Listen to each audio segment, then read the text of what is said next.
Welcome to the Clemson Insider. I'm Will Vandervoort as we get you set for Carolina Clemson Week, a special week in the state of South Carolina, and I thought it would be best to bring in a Tiger to talk about her hatred for the Gamecocks, and she has a lot of hatred. You guys think I do, but she definitely does.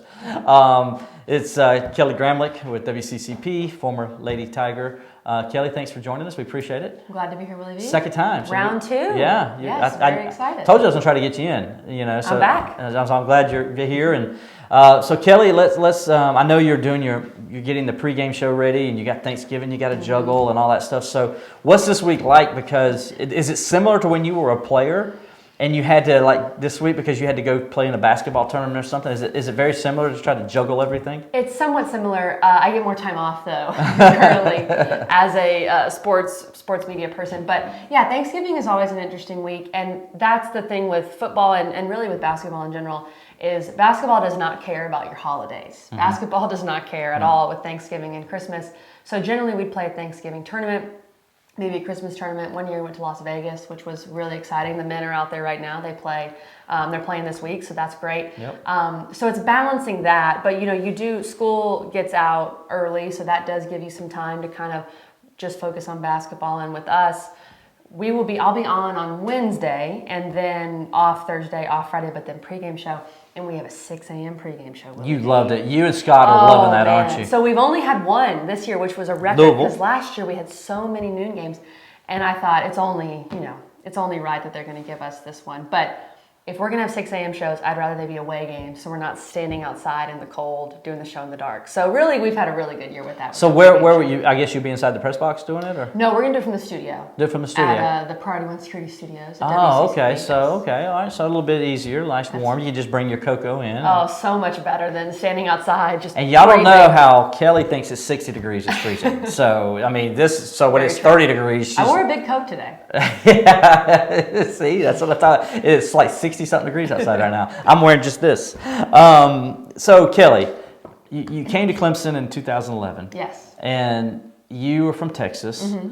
So how did you get introduced to the rivalry? When was the first time? Oh, man. I think I knew about it, Mm-hmm. just as a sports fan in general.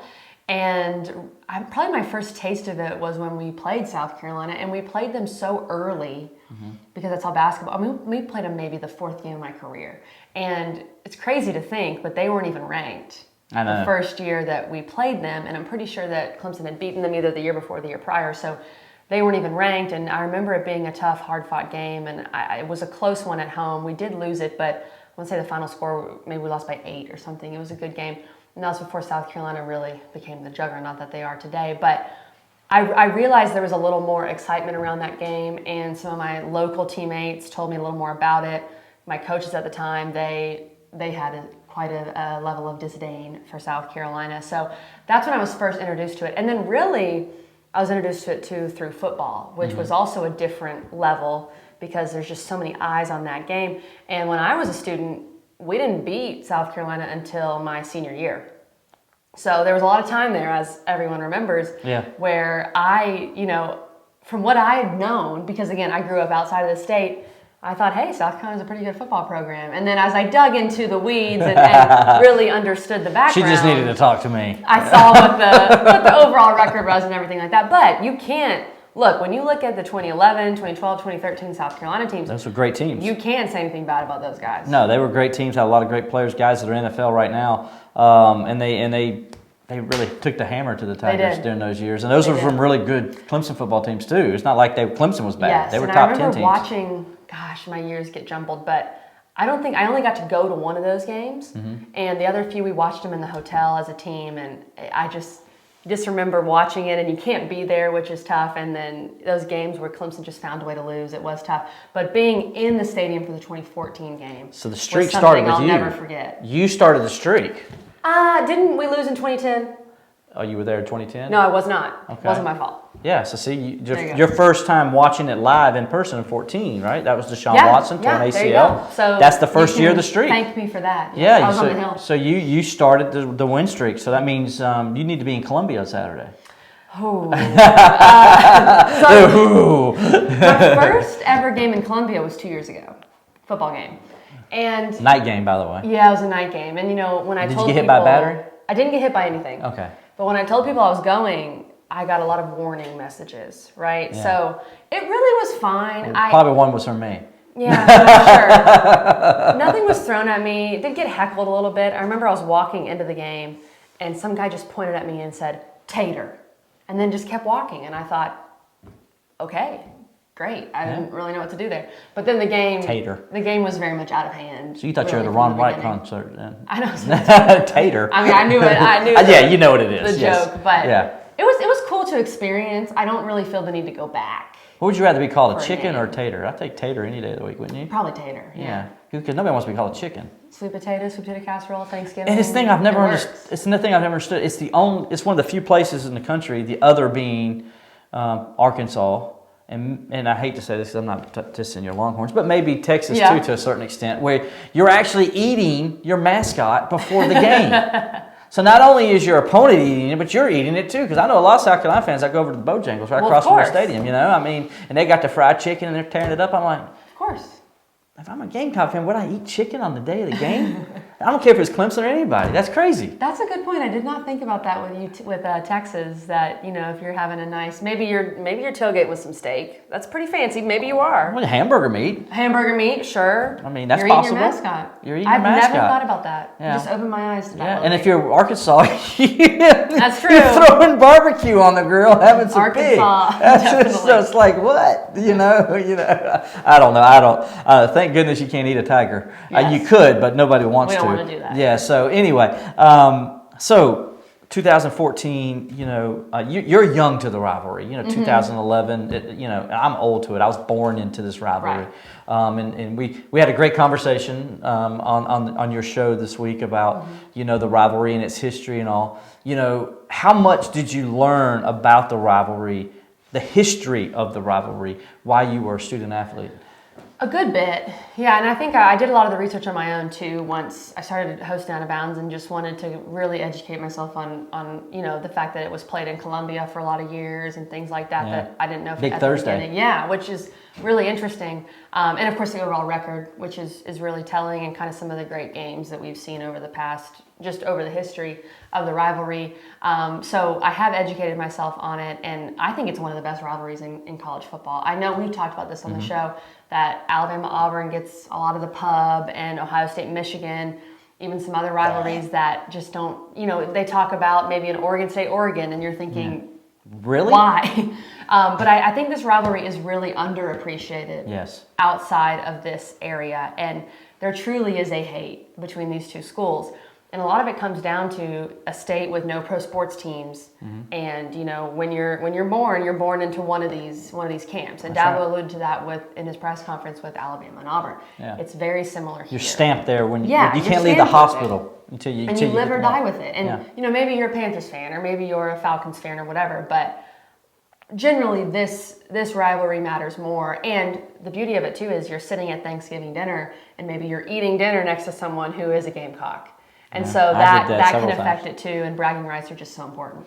Yeah, I was born with a reddish blonde hair, so I kind of was orange when I was born. Yeah. So it's like that. I had that choice right there. But I think my mom, if I was born with black hair, my mom would have still made me. She said you have no choice. I had no choice, because you had no choice. You're born either way, and I was born into a Clemson family, and so be it. Here I am, and I work for the Clemson Insider, But it's one thing as a journalist. I've covered this game now every year since 2004. My first year covering this game was the brawl. Oh man! So what a great way to get things rolling, right? And so that was my first year, and then of course I got to see Charlie Whitehurst finish the 4-0. And then, of course, unfortunately for Clemson, the 0-5 stretch, and now the 5 straight that they've won. And so I've seen some ups and downs in this rivalry from the Clemson side. But as a kid growing up, I really became fascinated with this rivalry, and it really was important to me. And I would get mad, and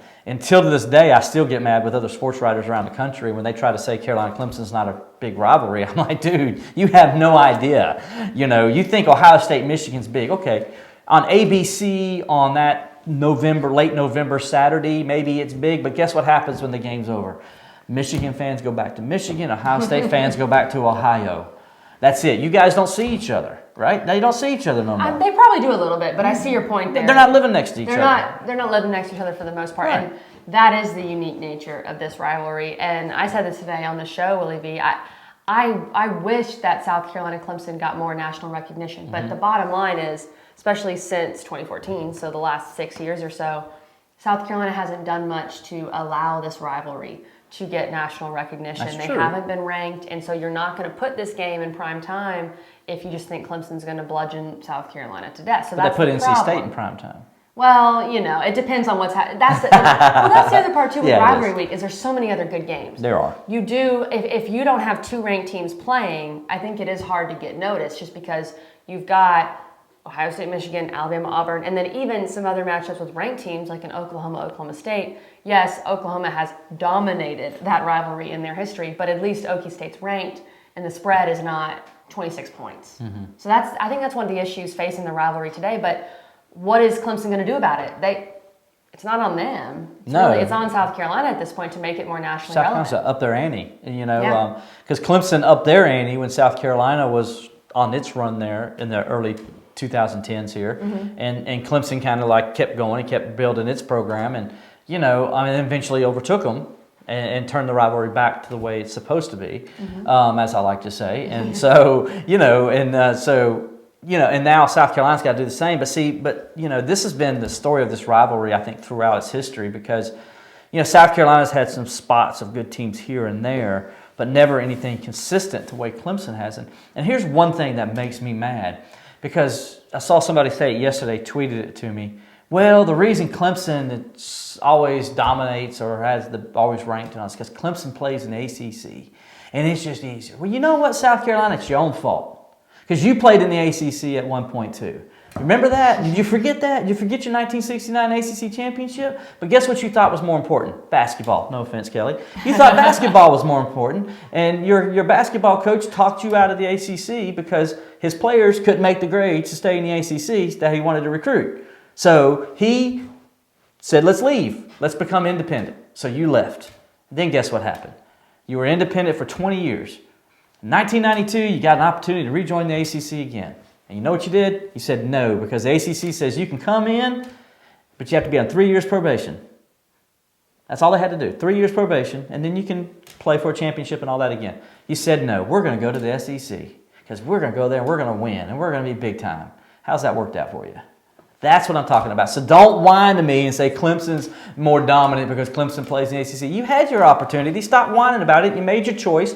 You laid in your bed. Now sleep there. You know what I'm saying? I'm tired of this. I had to preach that, Kelly. Go ahead. No, I get that. I think sometimes, especially in our show, we'll see South Carolina football fans playing. Now, there's two ways you can do it. You can either play we're so proud to be in the SEC because of its dominance, blah, blah, blah. Or you play feel sorry for me because we have to play all these Which teams. they also, that's the one they play most of the time. I would say. And to your point, you had a choice and you left the Atlantic Coast Conference and now you're kind of getting what you asked for. Exactly. But let's also not pretend like the SEC East is some dominant juggernaut. Yeah. It's not. Georgia has become pretty good recently and you beat them this year.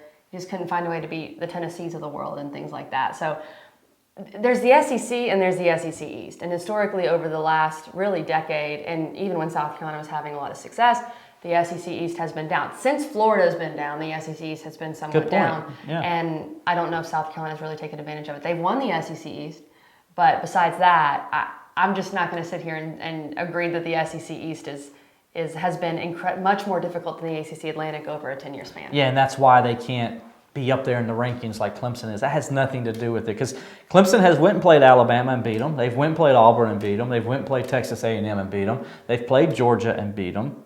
Who else you got? Bring them because Clemson's beating them. Maybe LSU this year if we're lucky. Maybe LSU. That'd be a great match. And I can tell you right now, I'm going to go ahead and say Clemson's going to beat them. So This rivalry, though, that's what makes it fun. As you can see, I get passionate about it on all different spectrums. But for you, I guess the 2014 game, it seems like that's the game everybody says is their favorite. Yeah. Well, for me, and of course, I didn't grow up in this rivalry, so I don't have a bunch of other games to choose from. 2014 is definitely, it stands out to me. 2016, Willie V, in Death Valley, I remember I was sitting in the West End zone, and there was a Carolina fan behind me, and before the game started, some trash talk was exchanged. It was all in good fun, but he was quite confident. And then after the first 3 drives, he left. I never saw him again. So I hope he's doing okay. But 2016, that game, I didn't see 63-17, so I'd never really seen dominance at that level where it was tough to watch if you're a South Carolina fan. And, last year, of course, Carolina put up a much better fight. And that game was, even though it wasn't dominant, it was still super entertaining and a fun game to watch. Maybe not if you're Brent Venables, but everyone else. Yeah, or me. I don't like offense. Yeah, you don't like offense. It was entertaining. And I thought it was just a compelling game. So I hope we get somewhat of an entertaining game. I don't think we will on Saturday. And a noon kick is going to be interesting. I'm very intrigued to see how many fans show up for South Carolina. Yeah, intrigued to see how many Orange and how many Clemson fans, right? I mean, it kind of goes hand in hand there. Exactly. My favorite game was the first one I can remember is 1977, The Catch. I remember it because I remember how my family went so crazy when Jerry Butler made that leaping, twisting catch. As we all know, that's the greatest play in the Rivalry's history. So that was my first real memory of the rivalry and what it meant to my family and stuff. But then I guess, like a lot of people out there, the game that really stood out to me is the last game that I attended as a fan was the 63-17 game in 2003. So I remember that. I was in the stands in Columbia. It was nice. I'll be honest with you, it was fun, and so I let the fandom come out in me. So that was probably the 2 that stood out to me as memorable games. But now, before we wrap this up here, we got to talk shop, and we got to talk about what we do for a living, and that's breaking these things down. So Clemson, South Carolina, what do you expect this week, and what are the keys for both teams? Well, last year South Carolina was so effective because really they used Deebo Samuel super effectively, and he's not going to be there, and Brian Edwards is not going to play, so that's concerning for Carolina. But I would imagine that they might try to use a little bit of what they did last year, a little dink and dunk, trying to exploit those intermediate passes. But the difference with Clemson this year, last year I would say their main strength was the front 4, right? This year it's the back 7. So if you're going to try to run it, if you're South Carolina, maybe you try to move towards that strategy. But again, with Dowdle and Feaster, I'm not sure they're going to be able to run the ball at all. I think Clemson's defense is going to look really good. And then offensively, business as usual for Clemson. I think one of the main points of emphasis for the Tigers over the past month or so has been starting fast. And you've seen Clemson really put their foot on the gas in the first half and just not even needing Trevor Lawrence and the rest of the starters in the second half. So that's going to be interesting to see if Clemson can do that, especially on the road in a noon game. I think those can be tough for teams in general to get going quickly in a noon game. But I always say this on our show, I think noon games benefit the road team because they are a little more focused and a little more ready to go, and maybe the crowd isn't settled in, or maybe they don't show up. You never know. Yeah, especially coming off the Thanksgiving pie. They got all that turkey and that pie in them. Maybe a little eggnog as they get ready for the Christmas season. Just not really there to go game. That game was later in the night. They'll be really ready. So so I think you're right. I think that's a benefit. I think for this game, I think the key thing is South Carolina's offense to me, because I think South Carolina's defense is they're good enough to slow down a little bit. I think they got a very good defensive front. Obviously, got a very good defensive end, but they get worn down because the offense is 3 and out, 3 and out, 3 and out, and they wear down. And that's why you saw Texas A&M run for over 300 yards on them. They're not that big up the middle, especially at linebacker. They're very slow at linebacker. I think Clemson's going to exploit that a little bit. So I think the key for South Carolina is the same key that North Carolina had when it played Clemson, was slow the game down. Run the play clock till it's almost 1 before you snap it. Possess the ball. You have to. Dink and dunk a little bit here and there. Maybe let that be your running game. And then every once in a while, you're going to have to take a big shot downfield, which is going to be hard considering they don't have Brian Edwards more than likely for this game. That's going to be hard for them to do. So that's going to be the key for them. I think for Clemson, the key is do like you said, just come out there with this focus. I think if Clemson wins the toss, they're going to take the ball. Because I think Dabo's going to want to establish that momentum right away and have Carolina play from behind. So I could see that happening. And then just play your game, I think, for Clemson. If they do that, and even if South Carolina can play perfect, if Clemson plays its game, I think Clemson's going to win and would win handily, I think. Now, the question I have for this is, You've seen Georgia do it. You've seen Virginia Tech do it twice now here in the last few weeks. Can Clemson's defense, which is play as good as anybody, get that shutout? Can it happen? Because the last time Clemson shut out South Carolina was 1989, 45-0. That's another memorable game. I should have remembered that one. That was a memorable game. And so that's the last time they shut out the Gamecocks. Can they do that in this game? Because it kind of reminds me, Kelly, a little bit. Carolina's playing with a backup quarterback, had no identity on offense. Clemson's coming in with all this momentum and everything. Maybe? Do we? It's possible. But here's the one caveat I would say. I think it's different in a rivalry game because if South Carolina is getting shut out, they're going to be so desperate to score because it's so embarrassing to get shut out. I remember 2017 in Columbia. Yeah. That game really should have been a shutout, but Carolina kicked that field goal and got on the then board. they got a turnover that helped them get the touchdown. And even 56-7 too. Carolina just found a way to score at the end. Well, that trick play in this third quarter. Yes. And I think you're just so desperate in the second half, especially if you're being shut out at that moment, to score and not have the embarrassment of a shutout. And I do imagine Dabo is going to play some of the 2s and 3s pretty early in the second half. So I would still, that's one of the reasons why Clemson hasn't had a shutout this year is because those 2s and 3s have been in so early in games. Can I put you on the spot with a score? Oh, you'll have to wait. Tiger pregame show. Look at her. I tried to catch 6 her. to 9 a.m. on Saturday. If you're awake, join us. I'll be awake. I'll be driving down to Columbia, so hopefully I'll make sure I got enough coffee as we're going down the highway. You'll get my score then, I promise. Okay. Well, maybe I'll hear it then before we get there. And we wait outside for this. It's weird. South Carolina's the only place I know they make us wait to get our passes. So we got to wait outside. Even their regular media people, really? their season people, they have to wait outside the press box. So we got to be there like 9:30 in the morning and wait for them to open up the line. Hopefully it's not too cold. Yeah, hopefully not. And hopefully it's not raining Bundle either, up, Willie. you know, so anyway, that's all we got. Thank you, Kelly, for joining Thanks us. for We do having me. appreciate it. For Kelly Gramlich, I'm Will Vandervoort. Stay tuned to the Clemson Insider. We'll have you updated throughout the week on the Clemson-Carolina game.